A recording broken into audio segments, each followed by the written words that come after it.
So our next topic, I know I personally have been looking forward to this one, is Strange, Bizarre, and Unusual Notarizations with Suzi Sivkov.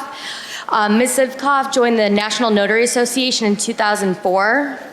She has expanded her interests and pursuits, but her love for the notary community is still going strong, and we're looking forward to this presentation. Thank you, Suzi. Thank you, Sarah. Hi, everybody.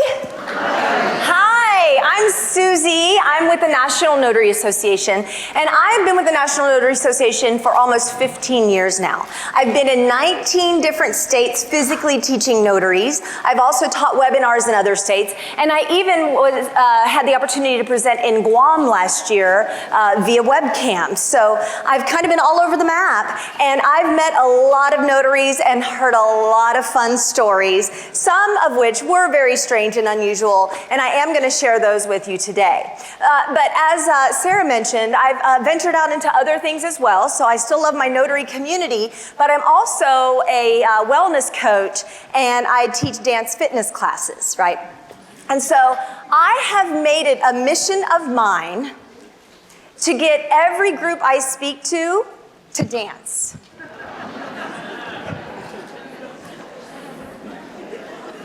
Uh-oh, guess what that means? So since we're talking about the strange and unusual and the bizarre, I figure, okay, it will definitely be strange, unusual, and bizarre to dance at a notary workshop, right? So we're gonna do this, but you know, I've really been struggling because I wasn't able to figure out how to tie it in. And at about 3 o'clock this morning, I mean, I didn't even sleep for you people last night. I was just thinking about you all night long. 3 o'clock this morning, I realized how to tie in some dancing and the notary thing and the fact that you guys are from Texas, okay? I'm gonna tie it all together, all right? So I know you guys have a confined space. I'm not gonna ask you to stand up, all right? But here's what we're gonna do, all right? We're gonna put our hand in there. I'm gonna use my left hand, so you guys use your right hand, okay? And you're going to spin your hand in the air like this, like a lasso, right? I mean, I've never held a lasso, but I'm assuming it looks something like this, right? Okay, and then you're going to throw that lasso, grab it with the other hand, and then pull, pull, pull, pull, pose. Now, how do I tie that in to being a notary? Well, this is the song I decided I would hum as we did our lasso dance, okay? So here it goes. It goes, here I am, baby. Signed, sealed, delivered, I'm yours.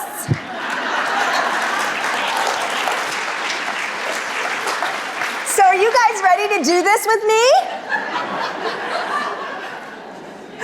All right, so lasso's up.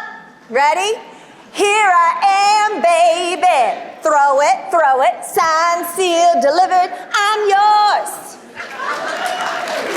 Wow, that was beautiful. Okay, we're gonna do this one more time, okay? Because I just can't get enough of it. All right, you guys ready? Throw up your lasso. Here I am, baby. Signed, sealed, delivered, I'm yours. Give yourselves a big round of applause. So that was definitely strange, unusual, and bizarre, right? And that's what we're gonna talk about today. As I mentioned, I've seen a lot of things, heard a lot of stories, having worked in the notary world for 15 years now. And I'm gonna share some of those stories, and I'm also hoping to give you guys the opportunity to maybe share some of your crazy stories as well. I think part of the reason I'm qualified is because of my work with the National Notary Association and the fact that I have been all over the map. Another reason I qualify for teaching about the strange, unusual, and bizarre is because I live in one of the strangest places in the nation, Venice Beach, California. Now, I know you guys have t-shirts that say keep Austin weird, right? But we also have t-shirts that say keep Venice weird because it is just a very unusual place. Let me just kind of take you on a little tour here, okay? We've got a lot of graffiti buildings, artwork everywhere. I mean, you can't drive down the street with, I mean, almost all the buildings at this point have been painted, okay? And I wanted to really zoom in on, oh, what did I just do here? Woo! I wanted to really zoom in on this one here with Jim Morrison, okay? I mean, look at that detail. His eyes, his hair and the highlights, the sparkles in his necklace, all the way down to the hair on his chest. Right? I'm just wondering, why didn't they just put a t-shirt on him? Wouldn't that have been easier? But lots of interesting artwork and graffiti in Venice Beach. And then another thing that you'll find in Venice Beach are a lot of street vendors coming from all over the world. We've got gymnastics, we've got fire handling, we've got snake handling. Just anything you'd imagine is on our boardwalk. And then we've got a skate park with these kids that can do amazing tricks. And, after a while, I started walking around Venice where I live thinking, oh, everybody here is so cool. They've all got some kind of cool edge. They're all so interesting. And then there's me. I was just kind of plain old Jane, right? So I decided at one point I needed to, find my own edge. So I walked into one of the many tattoo parlors there on Venice Beach, and I got me a really cool tattoo. You want to see it? Notaries! Do you like it? So I was practicing this with my daughter in the living room the other day, and she went, Mom, did you really get that tattoo? No, I didn't. I just thought it was kind of cute. I don't know, maybe we should all get a notary tattoo this weekend. That should be a part of the conference. What do you think? All right, I guess we should actually dive in and get to business. So let's take a look. We're going to talk about strange and unusual notarization requests, how we attempted to handle these uncommon requests, and then, like I said, I'm hoping to open the floor and allow you all to share some of your stories if there's enough time. So let's talk about the first one here. Let's take a look. Speaking of tattoos, can I notarize my friend's tattoo? What do y'all think? No. Okay, first of all, ouch! How are we gonna notarize that tattoo? We gonna staple a certificate form to go with it? Or are we gonna actually tattoo the entire notary certificate along with the stamp and seal, or signature, right? Sounds a little complicated to me and a little bit painful. And another thing to think about here is, as a notary, you don't just stamp and sign images or documents. You notarize signatures, and there's always going to be a notary certificate to indicate exactly what you certified, as Kathleen illustrated earlier. Something else to consider is that as a notary, you don't really provide copyright protection. I remember working the hotline in the past, and I had a caller call in and say that somebody wanted him to stamp a CD of music to copyright it. It just doesn't work that way, right? Now, an alternative might be that the signer could write a statement about his or her tattoo. And then you could notarize their signature on their own statement about their tattoo with either an acknowledgement or the verification upon oath, depending on what they request, right? So that's our first special, strange, and unusual circumstance. Let's take a look at this next one. Up next, can I certify a copy of the birth certificate of a horse? What do you think? Okay, yes. So here's the deal. I grew up in Lexington, Kentucky. And in Lexington, Kentucky, woohoo, go Wildcats, right? Or am I allowed to say that here? No. Oh. Okay. So I grew up in Lexington, Kentucky, and horse breeding is big. I mean, some of these people treat their horses better than their kids. So I had to dig deep, but I did find out that horses' birth certificates are not considered vital records, okay?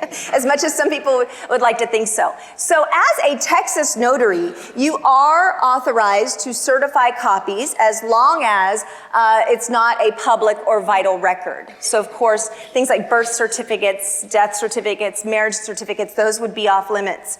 But a horse's birth certificate, you can go for that one, all right? Now, another option, see, in California, we are very limited when it comes to what we can copy certify, so we would not be able to provide this service. Another option would be if the signer wanted to write a statement about their document, be it a horse's birth certificate or a love letter to Brad Pitt or whatever it is, then they could write their statement and then you could notarize a signature on their statement about their copy, all right?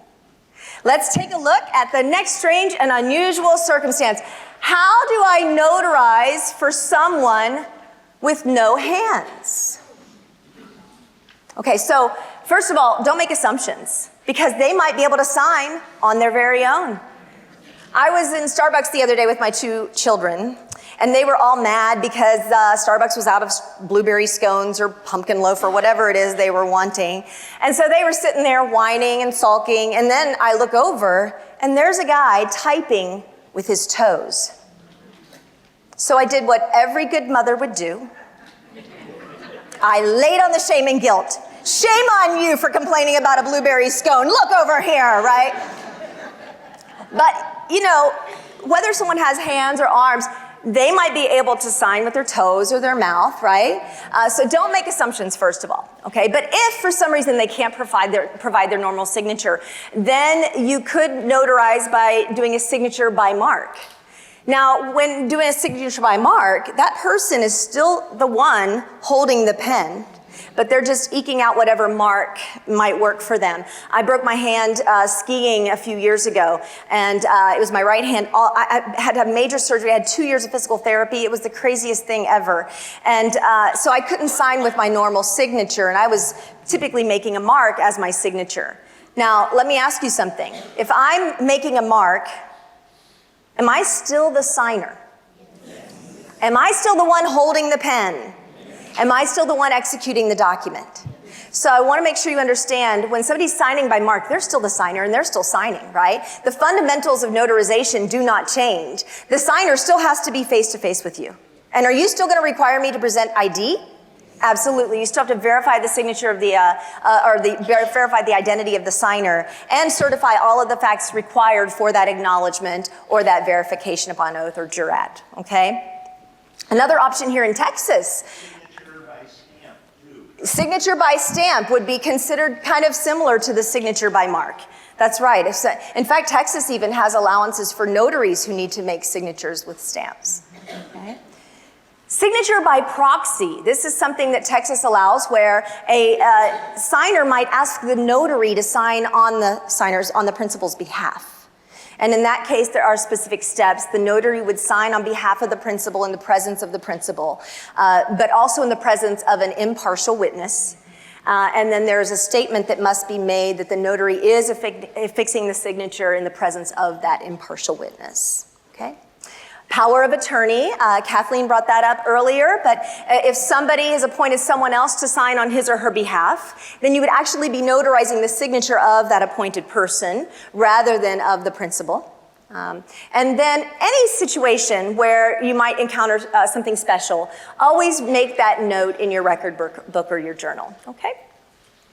Up next. I tried to notarize for someone bedridden, but her ID had expired and there was no witness. What now? Unfortunately, without a proper ID, you can't perform the notarization, right? Here in Texas, that would be a valid, unexpired, federal or state-issued ID with a photo and a signature, or you could use a credible witness who would swear to that signer's identity, or if you personally know that signer, that would also be an option for proper identification. But if you show up at that home or in that hospital room and there is no way for the signer to obtain a proper ID, a credible witness, or if it's not someone that you know personally, then you would have to refuse the notarization. So my recommendation is call ahead, right? Have any of you ever shown up at a home or for a notarization and then they don't have the ID that you can use, right? And sometimes even if you call and verify, they still don't come through, but it's always best to call ahead and verify that before you show up. All right, next. I was asked to notarize foreign language documents. I requested English documents, and I requested 2 forms of ID. So this was one of our callers here. What do you say to this? What do you think? Well, there's actually 2 parts here, okay? First, I was asked to notarize foreign language documents. Guess what? As a notary, you don't really notarize documents. You notarize signatures. You're not required, I know, right? Like, thank goodness, right? You're not required to verify what the document says. You're not required to verify that it is valid. You're really just scanning the document for certain things, as Kathleen mentioned, the completeness of the document and for original signatures. You're just scanning for those types of things on the document. And what does a blank space look like in German, French, and Italian? A blank, right? Or le blanc, right? So yes, you can notarize signatures on foreign language documents since you're not responsible for what the document says, okay? However, the certificate that you use as the notary must be in English or in another language you do understand, because the certificate is the part that you're filling out and signing and sealing. That's what you're putting your certification into. So obviously it has to be something that you understand, all right? Now the second part of this, I requested English documents, and we know that that's not required, and I requested 2 forms of ID. 2 forms of ID are not required. Only 1 valid unexpired ID issued by the federal government or any state government with a photo and a signature, right? That comes straight out of the Texas handbook, right? Now, since we're talking about foreign language documents, Texas does allow for real estate transactions for you to accept a foreign passport as another option for identification. So it's nice that they provide that extra allotment there. All right, let's see what's next, people. Do I need a signature in my journal from a person I know when doing a notarization by mail? What's the first problem here? By mail? No, that signer must be right here, right now, in order for me to notarize. And as Kathleen mentioned this morning, for paper, traditional notarizations or traditional electronic, the signer must be face-to-face in the same room. You gotta be able to reach out and touch your signer. Not that I'm encouraging any of you to go out touching your signers, but you have to be able to, right? And then if it is an online notarization, then there must be that audio, video, but mail, no, that's not okay, right? The signer must be with you. Now, let's talk about the other piece of this. Do I need a signature in my journal from that person? And the answer is no. Texas law does not require you to obtain the signer's signature in your journal. But there are other important details that are required to be kept in that journal, such as the method of identifying the signer and so on. So obviously the signer does have to be there, and there are important things you must capture in your journal. Okay. Want another one? Let's take a look. Can I use a death certificate to identify a dead person?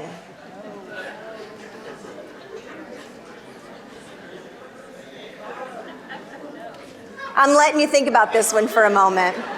Letting it all sink in. That's right.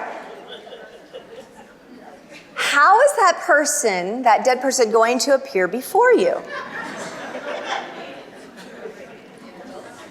I've heard the term ghostwriter, but I don't think that's exactly what it means, right? Okay, so first question, how is this person going to actually appear and sign?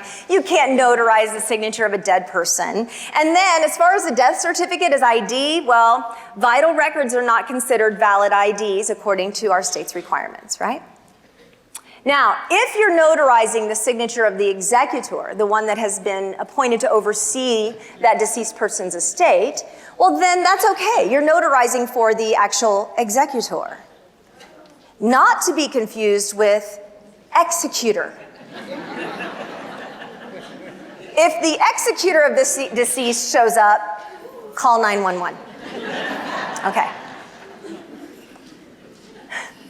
On a similar note, another hotline call we got one time, a person called in and said, "Can I embalm my signer?" What they were trying to say was, can I emboss the document for the signer?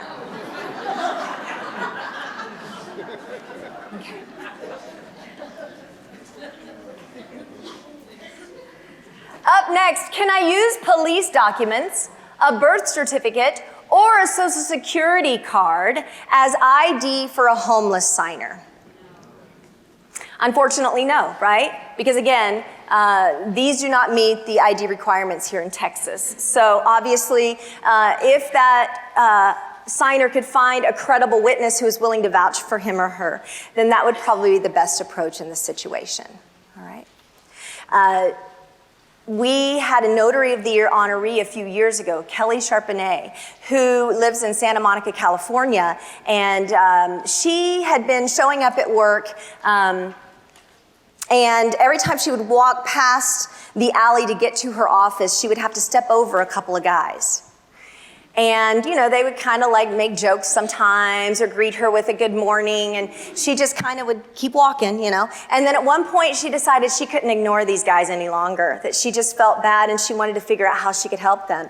And after getting to know them a little bit better and talking with them, she found out that they were veterans who had fallen on hard times and just couldn't get back on their feet. And oftentimes, what's required to get back on your feet, you know, some of the documents that you need, some of the things that you need to do require notarization, right? And so she figured out a way to help these two veterans and get them back on their feet, and then that inspired her to actually start a charity through her mobile notary business to help veterans in our community and the homeless in our community. Someone else who has found a way to help in strange, unusual, and bizarre circumstances is here with us today, Phyllis Traylor, who's going to be speaking with you guys during some of the breakout sessions. She offers her services primarily to veterans and to the elderly. And she probably will have a lot more to share about her story later on. And then someone else who's in our audience today as well, Tracy Jordan from Houston, right? She actually was our Notary of the Year in 2017. And she has a will-a-thon every year through her mobile notary business. So for one day out of the year, she offers her services for free to people who need those services but can't afford them. And so one time during a will-a-thon, a grandmother had come in who desperately needed to gain temporary custody of her grandchildren after their stepfather had been killed in a terrible accident.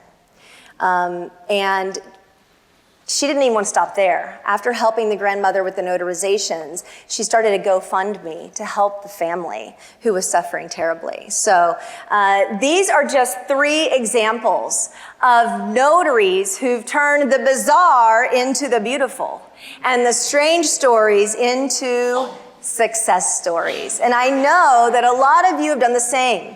That's why I'm so proud to be a part of this notary community, because I've heard the stories and I know the kind of people you are. You are the epitome of public servants and so well respected. So now I want to hear from you. Do any of you have some strange, bizarre stories that you would like to share? Yes, we have one up here. Stand up for me, please. Can you? I know that the chair situation is interesting there. Hi, my name is Sharon Marshall. I'm from Austin, Texas. And what I do in my business is I offer my services to ex-offenders. Once they get out of being incarcerated, they have many, many papers that need to be notarized, and I notarize those for them. Awesome. On an ongoing basis. She offers her services to ex-offenders. Awesome. Thanks. What's your name again?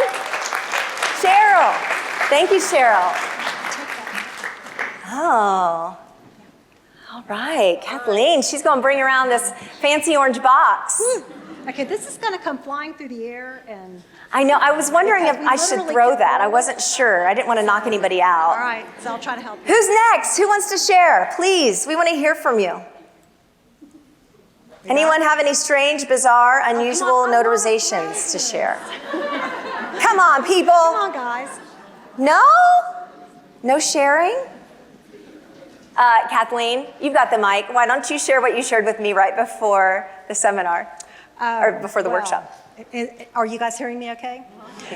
Okay, so American Society of Notaries is based in Florida. Florida is a warm state. It's kind of humid. This inspired a gentleman to advertise his notarial services in the nude. Oh, yes.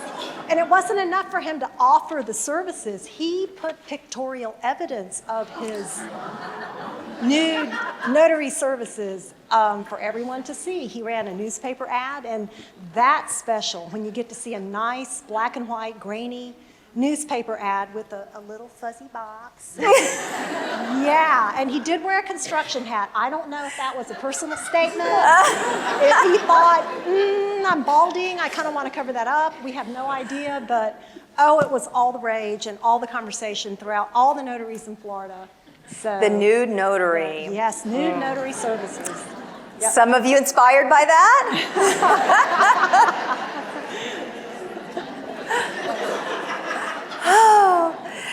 Oh, we've got one over here, Kathleen. Okay, so we're gonna. Bring on the mic. Can we throw it? No, I don't know. I don't want to knock anybody I'd out. probably clobber someone who's awesome.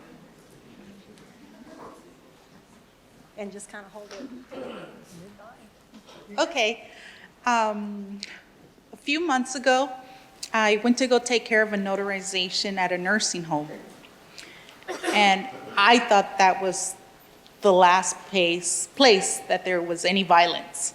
Okay, I mean, most people in there are laying down, they can't get up or anything like that. And there was this woman there that was at the nursing home. One of her relatives decided that that would be the best thing for her because she was home alone. However, she was very conscious of everything. She did a lot of crossword puzzles. She had a bunch of books.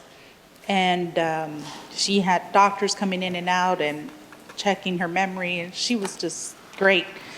But one of the things is that she wanted to get out of there. And there was this relative that had power of attorney over her. And she wanted to revoke that power of attorney. And everybody there, the family who had asked me to come over, told me such and such has power of attorney over her, and we want to revoke that. And it was kind of confusing how the power of attorney worked, but at the end, everybody had warned me about this relative. So once she got there, she asked me who I was, and I was sitting down and I was taking the information from this woman. And then she tells me, "Who are you?" And then, I mean, I never expected her to get that close to me, that I really thought I was going to get beat up there. And I was just in shock. The good thing I was in a place where there were nurses and everybody who could possibly assist me. And this is the thing, you know, I just felt it was a crowded room. There was a hospital bed. I'm like, I don't know how I can get out of here. And then with these high heels that I thought that I was gonna look good to get there, I had no idea how I was gonna get out. I mean, eventually the woman asked me to stand up, and then she took pictures of me, and then she was just so upset and angry and so forth. And, but everything had already been signed, and her relatives told her to calm down, and then she abruptly just left. And then I was just so relieved. And everybody there who told me that they would defend me and don't worry about it didn't do anything. They were more like witnesses to a crime. I was so scared. I was terrified. I did what I had to do, and then I left. And I was just so relieved to get back to my office and tell everybody there what I had done. What I had done and what had happened to me. And it was that. Then a day or two later, that woman came back. Oh, but no. this time she came to my office because I had presented myself and I gave the family my business card and so forth. But anyway, she shows up at the office, and then I'm like, I hope that the people I worked with, you know, they're just not like witnesses to a crime, because I don't even know if they're gonna vouch for me. I'm wearing almost the same thing, pants, high heels, and everything. The only thing I have to defend myself is like my stamp and my pens. Oh, yeah, your stamp. You could, yeah, right. Yeah, I was gonna show her. Use your journal as a shield, right? Yes, I was gonna show her. And So this time it was in my turf and I didn't have anything and I was gonna go down like a warrior. And A notary warrior. So she comes in and then she just tells me, I want to personally revoke my power of attorney and I drafted it up and I want you to notarize it. And then I'm like, do I ask her to leave? She seems polite. And I'm like, no, I'm gonna be brave and I'm gonna welcome her and have her sit down in front of me. And then I asked her, well, I need your ID. I don't have an ID, I just have my last license to carry a handgun. Oh! And then I'm like, oh, that's great. I'm like, let me just quickly take a bathroom break. So I don't go to the bathroom. I go tell everybody this woman's gonna kill us. She's gonna start with me. And then I'm like, I come back all brave, and then I said, okay, well, let me take care of it. And, I took care of it. And then I told her, would you like a copy or something? And then I offered her water. And in my mind, I'm thinking, gosh, of all people. So anyways, I notarized it. I gave her a copy of what she wanted notarized. And then instead of just paying me, the $6, she actually paid me $40.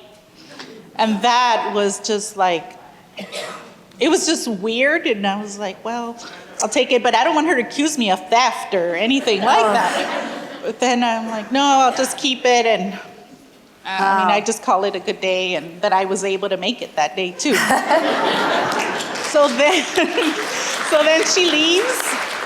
And then I tell my coworkers, I think I'm gonna have to take the day off. You earned the day off, right? Yes, and then I actually did take the day off, and I went home, and in the safest place I could think of, and then my daughter gets home from school, and she tells me, Mom, what are you doing here? I'm like, I don't know either. So that's my story, and that's the most violent thing I've ever encountered. That's quite a story. Wow, thank you. But just for future reference, don't give somebody that hyped up coffee. Oh, we've got one in the middle to share here. Okay, let's try. I'm going to toss it. Oh, Okay. here it comes. You Let's see if and Greg, Kathleen's good aim here. Okay. Yeah, do a little pass. Kathleen, pass it to the middle. There we go, there we go, there we go. This is fun. I was just kidding. Please don't pass it to me like that. Hi. Good morning. I'm Liz Head from Arlington, Texas. My story ain't gonna be nothing like hers. But first I wanted to say thank you to Phyllis. Phyllis is my mentor. And I'd like to say thank you for all the veterans in the room. And my little thing that I do, thank you. I do live mobile notary training in addition to my signing functions. But what I started doing a couple of months ago, and I think it might have been because of Phyllis's influences, but every class I do, I give a scholarship to a veteran. Oh, nice. Any other veterans who are interested in coming to class, I give them a reduced rate. Nice. But every month I choose one veteran who gets a scholarship. That's beautiful. Wonderful. Thank you. All right. We got a few more. Pass the mic up. Up here. We got one back there and two over here. So let's just get going. No, okay. I'm so excited that you guys are participating. I was wondering how this was going to go. You guys are awesome. Love hearing your stories. Hi, my name is Rhonda, and I just retired after 30 years with the state in child support. Wow, thanks. And I used to see walk-ins that see the Office of the Attorney General name on the building, and they just figured they handled everything child support. But this young mother came in, and she had written up an affidavit requesting that that it be notarized that she was denying being the mother of that child. So, and I'm gonna leave that with you women. In other words, she wanted us to prove that she was the mother of her baby. Oh my. I just said security. Security! Security! We can always say that, right? Where was this going? Somebody else up here if you want to pass it along up here. There's someone over here on the side. Ladies, Pass it along. Hot potato, hot potato. Who's got the hot potato? There you go, ma'am. My name's Angie Touchstone, and I'm from Beaumont, Texas. Hi, Angie. Back in the late 80s, I was a commercial loan secretary at a bank, and someone called from the safety deposit box. They had a customer there that needed a notary. So I went down to notarize what she was doing. She had her will. She had been out of town with family, and she was just as hot as could be. She was just scratching out somebody's name that she was upset with and told me all about it. It's been so many years, I don't remember the details. But she was not happy and wanted that notarized, that she was making that change. I'm scratching off some names. The family reunion did not go well that year. All right. One more. We'll pass it along over here. All right.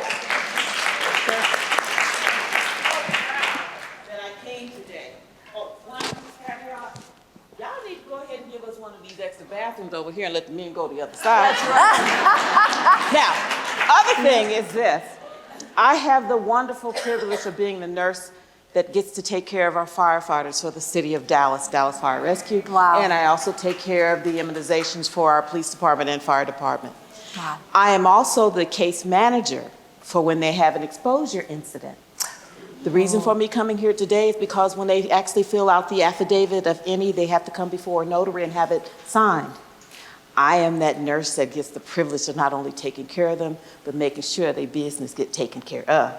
So when they are splattered with blood or get a needle stick by searching someone, or actually deliver that wonderful, beautiful baby, and get all that amniotic fluid and blood in their face and their mouth and their eyes and unintact skin, they come to me. I get to go ahead and find out what that source patient actually had, get that information to them while concurrently taking care of them by providing them their lab work and checking to see when they had their last tetanus shot, and if they haven't had it, I get to give it. Then, getting them to have their lab work done at baseline at 6 weeks, at 3 months, and 6 months.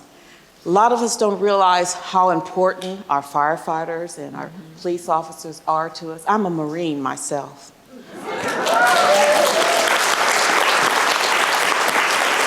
I used to be the Women's Veterans Coordinator. I got to take care of them. Now I get to take care of our city officials as far as our firefighters, their families, and also our police department and their families. And what's great about me being able to come to this conference, I paid to come myself. They would have sent me, but that takes a lot of red tapes, and I didn't quite have enough time on this one, y'all. But I came on my own dime just to say, I am so thankful that you're helping me to take care of our folks better. Now I got one more caveat and I'll finish. We had something happen right outside our building the other day where there was a homeless person, and the sanitary department actually went out to try to help them and realized that they couldn't help the gentleman, came next door to us, which is EMS. And so we come out with our bags and everything and dial 911, but by the time we got there, we were able to go ahead and have the D-stick done. This guy's blood sugar, they were trying to feed him, and his blood sugar was 500 and some odd. So food wasn't what he actually needed. Talking with the gentleman as we go through, we went ahead and the ambulance getting ready to come down our street, found out that this individual was homeless. He had just gotten released from a rehab center. And you know, when they get over that 21 days, they give him a cab ride to nowhere. So he was living under a bridge. And the reason why he was living under a bridge is because he didn't have any information that said that he was who he was. What I've learned already from this situation, that I could have helped that gentleman if I could have found one other person also who knew him, that we can get him taken care of. So I'm gonna go back and see what I can do to help, because he's in a hospital still now, thanks to our help. We also did something special for the sanitary department next door to us to let them know they were good Samaritans. Don't ever walk over someone. Don't ever not look a person just because you don't want to give them money. Remember, you don't know if that person is a vet, you don't know where that person's been, and you don't know where you're going. Thank you, Allison. Thank you. Wow. Some great stories. And this just kind of puts the exclamation point on the end of this sentence that you should never go it alone. And to know that we have, this is what's great about coming together like this, is to know that you have other people out there maybe going through some of the similar things you're going through. This is a great opportunity for you guys to network and connect with other notaries so you don't feel alone. Join some of our social media sites that where notaries kind of share. And we also at the NNA have awesome ways that we can support you as you continue through your service as a notary. So before I close, I do want to say thank you one more time for making the bizarre beautiful and turning those strange stories into success stories. And there's one more thing I really need to do before we finish up. And then real quick, Sarah, so we will have a little time to give them a bio break before. Okay, so I want to make sure that we end on a good note here. And so I would like for everybody to put up their lassos again. Ready? Here I am, baby. Signed, sealed, delivered. I'm yours. Awesome. Thank you.